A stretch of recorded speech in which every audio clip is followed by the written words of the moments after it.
Friends, మా బాబు రోజు చాక్లెట్లు బాగా తింటాడు. చిన్నప్పుడు పళ్ళు తోమంటే తోమ ఏం దోమ నేను దోమ అంటాడు పళ్ళు తోమనీకే. నిన్న హాస్పిటల్ పోతే డాక్టర్ ఏమన్నారా చెప్పు? కోస్తా అన్నారా? కోస్తా అంటే ఆపరేషనా? పండ్లు పుచ్చిపోతున్నాయి ముంగడ, అందుకే కోస్తాం అని చెప్పినారు. ఏం చెప్పిర్రు నువ్వు చెప్పు, మంచి చెప్పురా, ఉంచి చెప్పురా, అది ఉంచిరా, ఉంచి వచ్చి చెప్పు, గట్టి చెప్పు. కోస్తా అన్నారా? ఇంకోసారి తింటావా చాక్లెట్లు? తిన్నా పళ్ళు తోమాలి, అర్థమైందా? ఏం తిన్నా సరే రోజు బ్రష్ చేస్తే అట్లా కాదు. రోజు బ్రష్ చేయకపోతే ఇప్పుడు ఏమన్నారు? కోస్తా అన్నారు. నేనేం చేస్తా? నువ్వు రోజు బ్రష్ చేయకపోతే తీసుకుపోయి కోపిస్తా, అర్థమైందా?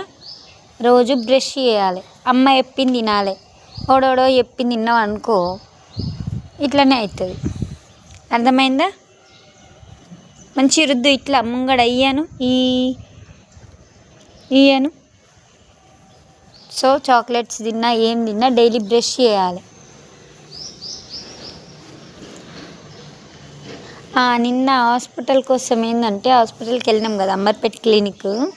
అది చిల్డ్రన్స్ హాస్పిటల్ అయితే ఇప్పుడు చిన్న బాబుని పట్టుకొని పోయినాం, వీడిని ఇంకో చిన్న బాబుని. అయితే అది ఉత్త క్లినికే, మన యశోదల అసంటిది చెక్ చేసినా ఏం చేసినా ఇప్పుడు చిన్న బాబుతో ఎవరు వచ్చినా అందరు రావాలంటారు. ఈ తొక్కలో ఇంత చిన్న క్లినిక్కి ఒకరే రావాలంట. అదేదో వాళ్ళు ఏమో చేస్తున్నట్టు లోపల ప్రయోగాలు, ఒకరే రావాలంట. అలా ఉంది అమర్పేట హాస్పిటల్. యాక్చువల్లీ మేము వెళ్ళకపోతుండే, కానీ అంతకుముందు అక్కడ ఒక మేడం మంచి చూస్తుండే, ప్రొఫెసర్ శకుంతల మేడం అని. ఆ మేడం కోసం అని పోయినాం, కానీ దరిద్రంగా ఎవరో ఉన్నారు, అందుకే అందులో అసలు ఏమంటారు ఎవరు లేరు కూడా, పేషెంట్లు కూడా లేరు, దోమలు కొట్టుకుంటూ కూర్చురు. వీళ్ళ బిహేవియర్ ఏమంటారు, వీళ్ళ కస్టమర్ రెస్పెక్ట్ సరిగా లేకపోతే ఎవరెందుకు ఉంటారు? ఎవ్వరు ఉండరు. జర నువ్వు రోజు పళ్ళు తోమకపోతే, అర్థమైందా? అట్లా అందుకనే రోజు తోము, వినొడ్డదా? తినొద్దనిలే, అన్నీ తిను, కానీ బ్రష్ చెయ్యి, ఓకేనా?